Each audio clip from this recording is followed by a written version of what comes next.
आज के नौजवान लड़का लड़की जिसे प्रेम का नाम देते हैं, मैं हर प्रेमी को नहीं कहता, लेकिन 99% आज जो प्रेम है वह प्रेम नहीं, वासना है। जिसे तुम प्रेम का नाम दे रहे हो, प्रेम में त्याग होता है। प्रेम की परिभाषा पूछ लो किसी से, 1,00,000 2 लाख लोगों में शायद एक आदमी हो जो प्रेम की व्याख्या कर सके। प्रेम की परिभाषा ही नहीं पता आपको और प्रेम करने निकल पड़े। बताओ क्या है प्रेम?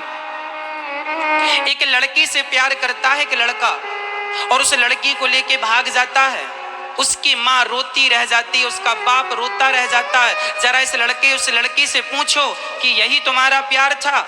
यदि उस लड़के से तुम्हारा प्यार था तो फिर तुम्हारी माँ ने तुमसे जो किया वो क्या था? क्या माँ अपने बेटे से प्यार नहीं करती? क्या माँ अपनी बेटी से प्यार नहीं करती? जवाब हाँ या ना में दो। क्या एक माँ अपनी बेटी से प्यार नहीं करती? क्या एक बाप अपने बेटे से प्यार नहीं करता? करता है। पर आजकल के लड़का लड़की को केवल लड़की और लड़कों से प्यार होता, लड़की को लड़के से, लड़के को लड़की। प्यार हो गया, भाग गए, शादी कर ली, ना माँ से बताया ना माँ से पूछा, माँ रो रही है। यदि इस लड़की से तुमने जो किया वो प्यार था तो तुम्हारे बाप ने तुमसे जो किया फिर वो क्या था? फिर तुम्हारी माँ ने तुमसे जो किया वो क्या था? क्या वो प्यार नहीं था? भारत में 135 करोड़ लोग रहते हैं। इन 135 करोड़ लोगों में सिर्फ आपकी माँ और आपका बाप केवल 2 लोग ऐसे हैं जो आपके बारे में सबसे अच्छा सोचते हैं, आपके बारे में सबसे अच्छा कहते हैं। और आपके लिए जितना अच्छा आपके माँ बाप कर सकते हैं, इस दुनिया में कोई आपके लिए इतना अच्छा नहीं कर सकता जितना आपके माँ बाप कर सकते हैं। आपके माँ बाप को जितनी आपकी चिंता है, इस दुनिया में 107-8 अरब लोग रहते हैं सारी दुनिया में, 8 अरब लोगों में से कोई आपका इतना शुभ चिंतक नहीं है जितने की आपकी माँ और आपका पिता है। लेकिन उसी माँ बाप के छाती पे खंजर दे दिया आज की औलाद ने। प्यार हो गया किसी लड़की से, लेकर भाग गया। यदि उस लड़की से किया गया प्यार था तो फिर माँ का क्या था? वो तुम्हें 9 माह पेट में रखा था, क्या माँ को तुमसे प्यार नहीं था? तुम्हें खिलाने के बाद खाती थी, क्या माँ का प्यार नहीं था? तुम कैसे प्रेमी हो? यदि तुम लड़की के प्रेम को फिर प्रेम कहते हो तो फिर माँ के प्रेम को तुमने तोड़ क्यों दिया? क्या प्रेमी एक प्रेम के लिए दूसरा प्रेम तोड़ता है? लड़की का प्यार तो तुम्हारा नया नया प्यार था, माँ का प्यार तो पुराना है। लड़की का प्यार तो 4 साल से हुआ है, माँ का प्यार तो तब से है जब से तुम पेट में आए हो, तब से माँ तुमसे प्यार करती थी, करती रही है। तो फिर माँ का प्यार तुमने, माँ के प्यार को तुम समझ ना पाए और लड़की के प्यार को कहते हो मैं प्यार करता हूँ महाराज। तो बाहर प्यारे, ऐसा प्यार होता है? प्यार की परिभाषा कभी सुनी है, पढ़ी है, देखी है? ये तुम्हारा प्यार नहीं है।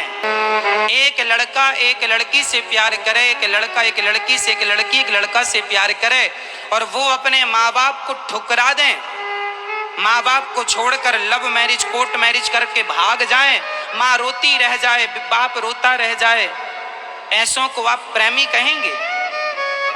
क्या यही प्रेम है? क्या आपके हिसाब से प्रेम की परिभाषाएं यही हैं? इसी का नाम प्यार है? इसका नाम प्यार नहीं है मेरी बहनों, इसका नाम केवल वासना है। कोई लड़का तुमसे प्यार नहीं करता, शायद होगा कोई प्यार। लोग कहते हैं प्यार की निशानी ताजमहल है। यदि ताजमहल है प्यार की निशानी तो ताजमहल बनवाने वाले ने फिर उसी पत्नी से शादी की थी जिससे प्यार करता था, जिसकी याद में बनवाया, तो उसके मर जाने पर दूसरा विवाह क्यों कर लिया? तीसरा विवाह क्यों कर लिया? चौथा विवाह क्यों कर लिया? प्रेम की निशानी ताजमहल नहीं है, प्रेमी उसे नहीं कहते। चलो आज मैं तुम्हें प्यार की परिभाषा समझा दूं। एक कहानी सुनाऊंगा, इसके बाद एक सवाल करूंगा, फिर उसका उत्तर आप दीजिएगा, उसी से प्यार की निशानी पता चलेगी। एक लड़की थी, वह 3 लड़कों से प्यार करती थी। 3 लड़के तीनों बड़े सुंदर थे, बड़े होनहार थे, योग्य थे, सुंदर भी थे, पढ़े लिखे भी थे, योग्य भी थे, सब कुछ प्रॉपर था, तीनों से प्यार था। पर विडंबना यह थी कि प्यार तो तीनों से था, पर तीनों से विवाह तो नहीं हो सकता था। विवाह तो एक से होता। तो तीनों लड़के तैयारी करने लगे कि वो लड़की हमसे विवाह करेगी, दूसरा तैयारी करने लगा हमसे करेगी, तीसरा तैयारी करने लगा हमसे करेगी। अब जब लड़की को पता चला कि तीनों लड़के तैयारी कर रहे हैं, अब वो लड़की सोची कि मैं किससे हाँ करूं, तीनों से बड़ा प्यार करती थी, तीनों अच्छे थे। तो लड़की ने क्या किया, उसने आत्महत्या कर ली। वो निर्णय ना ले सकी कि मैं तीन में से किसी पर एक को यदि वो चुन लेती तो दो उसके प्रेम में मर जाते। तो वो चाहती थी कि दो लोग मरें, उससे अच्छा मैं अकेली मर जाऊं। वह इतना प्यार करती थी तीनों से कि वह चुन ना पाई कि मैं किसको पति बनाऊं। तो उसने अपने आप को खत्म कर लिया, आत्महत्या कर ली। कहानी शुरू होती है अब। जब उसने आत्महत्या कर ली तो उसको चिता पर जलाया गया। जब वह जलने लगी तो उसे जलता देख एक प्रेमी उसकी राख को अपने शरीर में लपेट लिया और उसकी शरीर में राख लपेटकर उस शमशान में, उस चिता के बगल पर जहां वो जली थी, अपनी वो तीनों लड़के भी उस लड़की से अत्यधिक प्यार करते थे। वह लड़का अपनी होने वाली पत्नी की चिता की आग को, प्रेमिका की आग को लपेटकर, उसके भस्म को लपेटकर वहां शमशान में बैठा रहा, ना खाना खाता ना पानी, पागलों की तरह बैठा। दूसरा, ध्यान करने बैठ गया अपनी पत्नी का, अपने होनी प्रेमिका का, कि मेरी प्रेमिका शायद मेरे भजन से, मेरे तपस्या के बल से शायद भगवान प्रसन्न हो जाए और मैं कह दूं कि मेरी होने वाली प्रेमिका को मुझे वापस करो। तो वो ध्यान पूजन में बैठ गया। और तीसरा था, वह उस लड़की को जब जल गई ना तो उसकी हड्डियां बची थी, उन हड्डियों को लेकर वह इस उम्मीद से उसकी हड्डियां रख ली कि शायद कोई ऐसा मंत्र मिल जाए जिस मंत्र से मैं इस हड्डी में प्राण फिर से डाल सकूं। तो जो तपस्या कर रहा था उसकी भेंट एक बहुत बड़े तांत्रिक से हो गई। और तांत्रिक जो था उसने कह दिया कि यदि उसकी हड्डियां होंगी तो मैं उसे जिंदा कर दूंगा। इतना बड़ा तांत्रिक था। अच्छा ठीक है। तो जिसने तपस्या की उसे तांत्रिक मिल गया। उसने कहा हड्डियां लाओ मैं जिंदा करता हूं, और हड्डियां दूसरे ने संभाल कर रखी, दूसरे प्रेमी ने। तो उस प्रेमी ने हड्डियां दी और तांत्रिक ने मंत्र पढ़ा, सच्ची वह लड़की फिर से जिंदा हो गई। लड़की खड़ी हो गई ज्यों की त्यों, और भी सुंदर हो गई वो लड़की, पहले से और भी सुंदर और भी बढ़िया हो गई। अब सवाल आपसे, बताओ उस लड़की अब वो जिंदा हो गई, उसके सामने फिर 3 पुरुष खड़े हैं, बताओ वो लड़की किससे विवाह करे? जिसने उसे जीवन दान दिया वो, या जिसने उसकी हड्डियां रखी वो, या जिसने उसकी भभूति रमाई वो? 3 ऑप्शन है।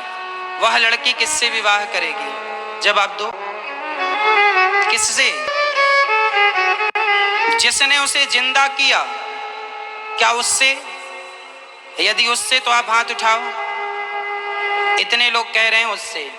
जिसने उसकी हड्डियां बचाई उससे विवाह करे, इसका समर्थन कौन कौन करता है? जिसने उसकी भभूति रमाई उससे, इसका समर्थन कौन कौन करता है? उस लड़की का विवाह हुआ किससे? जिसने उसे जिंदा किया मंत्रों से, वह तो हुआ उसका पिता। क्योंकि बेटी को कौन जन्म देता है? जिंदा करने वाला कौन होता है? जिंदा करने वाला कौन? पिता। वह तो ठहरा पिता।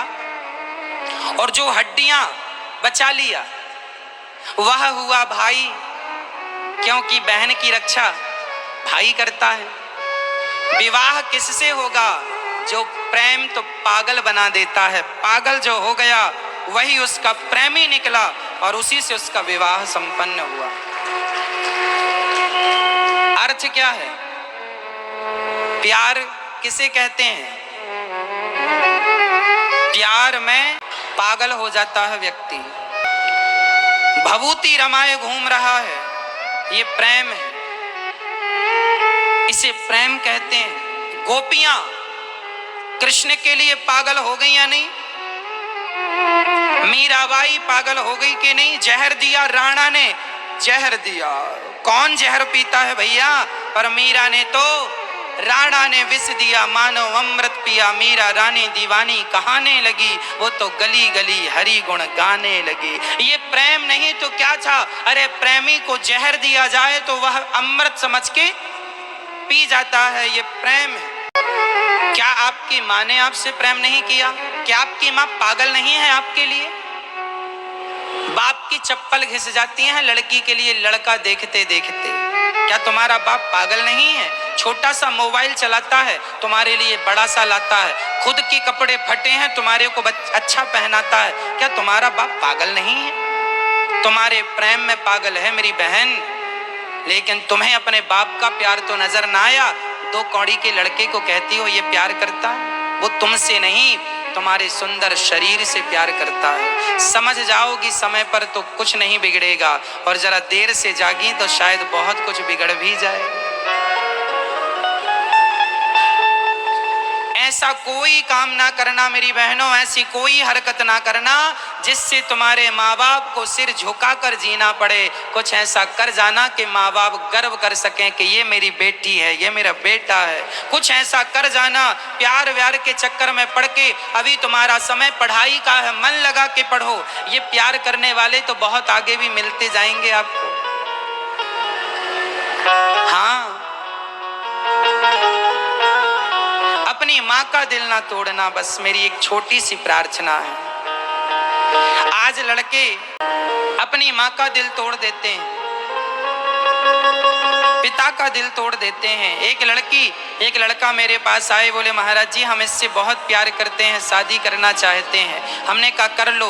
बोले माँ तैयार नहीं है। तो हमने कहा मत करो। बोले महाराज जी मैं इस लड़की के बिना रहूंगा नहीं, कैसे रहूंगा? मैंने कहा यदि तुमने कर ली फिर तुम्हारी माँ का क्या होगा, तुम्हारे पिता का क्या होगा? बोले हम अपने माँ बाप को छोड़ देंगे, दूसरे शहर चले जाएंगे। हमने उस लड़की को देखा और कहा बहन देख, जो अपनी माँ को छोड़ सकता है, अपने पिता को छोड़ सकता है, जो अपने माँ बाप का ना हो सका वो भला तेरा कितने दिन तक रहेगा, ये समझ ले। इससे नाता जोड़ने में तेरा नुकसान है।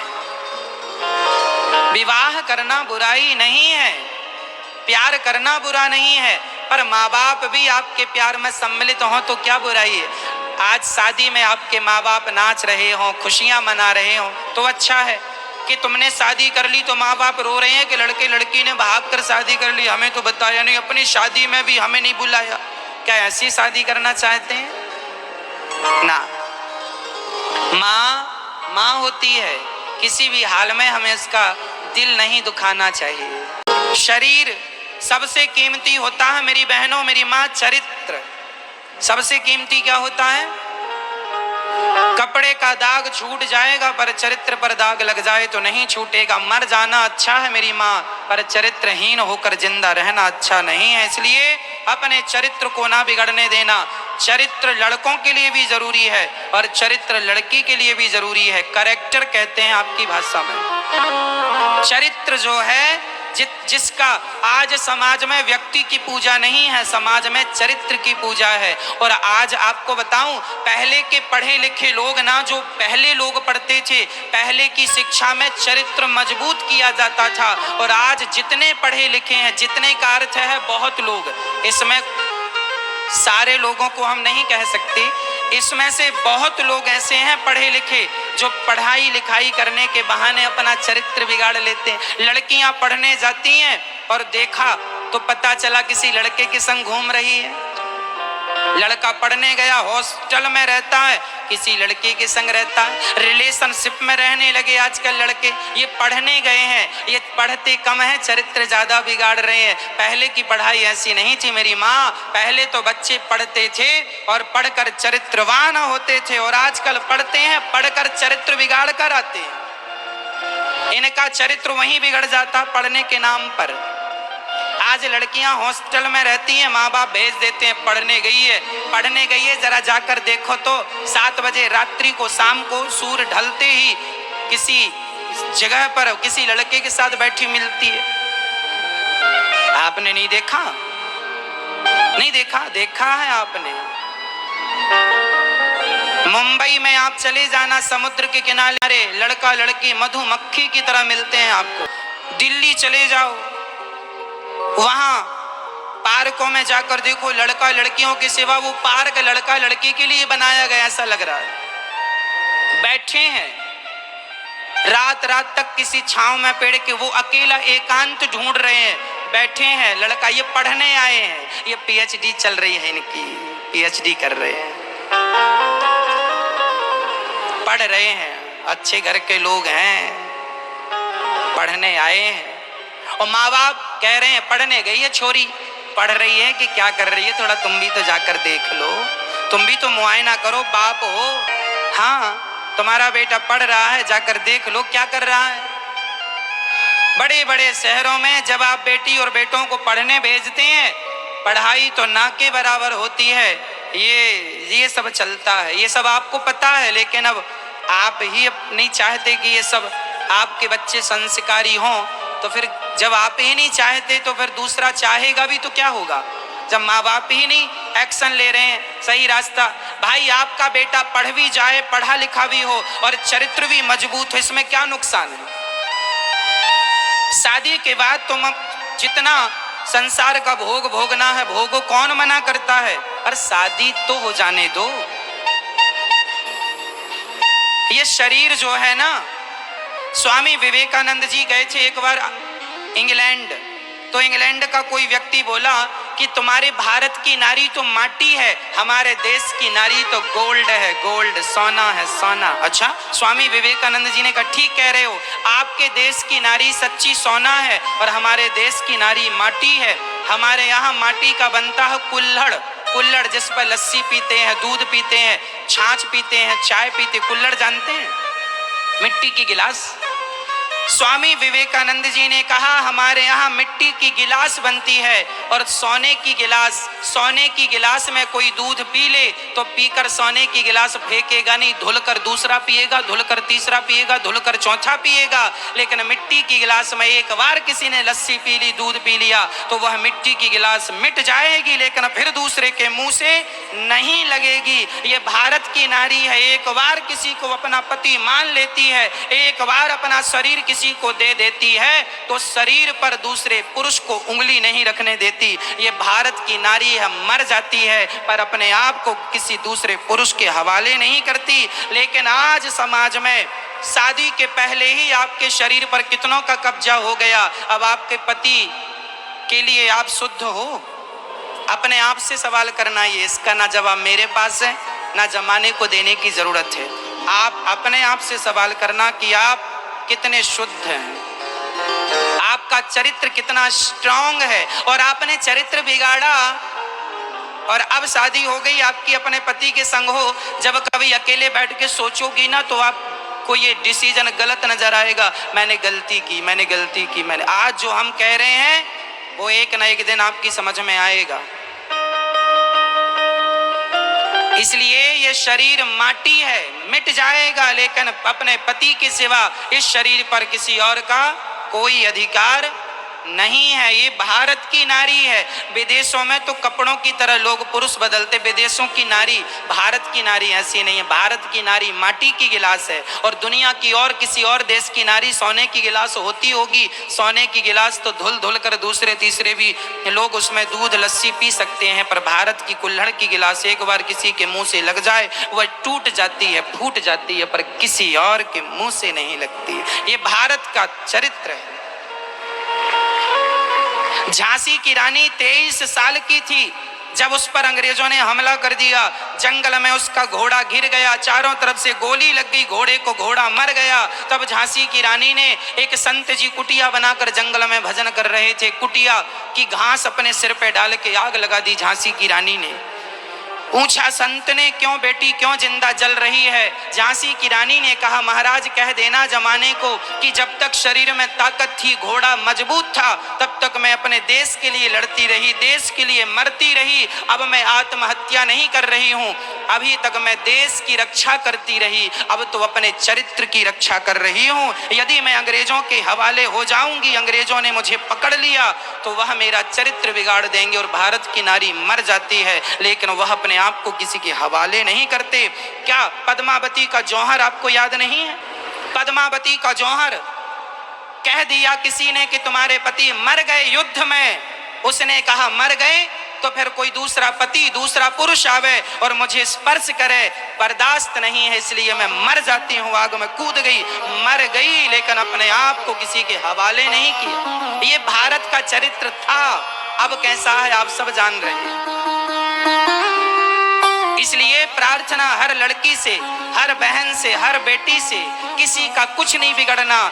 आने वाले साल 10 साल बाद जब तुम कभी अपने आप को आईने में देखोगे ना, तो तुम अपने आप से नजर ना मिला पाओगी मेरी बहनों, यदि तुमने चरित्र बिगाड़ लिया तो। नजरें हमें जमाने से नहीं मिलानी, नजरें खुद से तो मिलानी है। खुद से मिला पाओगे अपनी नजरें। हम नहीं जानते कि आप कैसे हैं, पड़ोसी नहीं जानता कि आप कैसे हैं। चलो तुमने माँ बाप की आंखों में धूल झोंक दिया, कोई बात नहीं, क्या भगवान की आंखों में धूल झोंक पाओगी? हमसे, तुमसे, जमाने से छिपा लो सब चीजें, क्या विधाता से कुछ छिपा है? इसलिए हाथ जोड़ता हूं, चरित्र ना बिगाड़ना। दुनिया में हर चीज का इलाज है, पर चरित्र बिगड़ जाए इसका कोई इलाज नहीं। इसलिए मर्जी अब आपकी। आज छोटी छोटी लड़कियों को 10वीं क्लास में पढ़ रही हैं, गोल गोल रोटी बनानी नहीं आती और इनको प्यार हो गया है। इन्हें पता ही नहीं कि प्यार की परिभाषा क्या है। अभी चौका बर्तन करना नहीं आ रहा, झाड़ू पोंछा, प्यार करना खूब आ रहा है। क्या होगा भारत के भविष्य का? यदि तुम चरित्र से गिर गई मेरी माँ, और कल तुम्हारा बच्चा पैदा हुआ, तो लिख के ले लेना स्टाम्प पेपर में, तुम चरित्रहीन होना, तुम्हारी औलाद भी चरित्रहीन ही होगी। लिख लेना, चरित्रहीनों के चरित्रहीन ही तो होंगे। चरित्रवानों के घर चरित्रवान हुआ करते हैं, चरित्रहीनों के द्वारा चरित्रवानों की उम्मीद ना करना।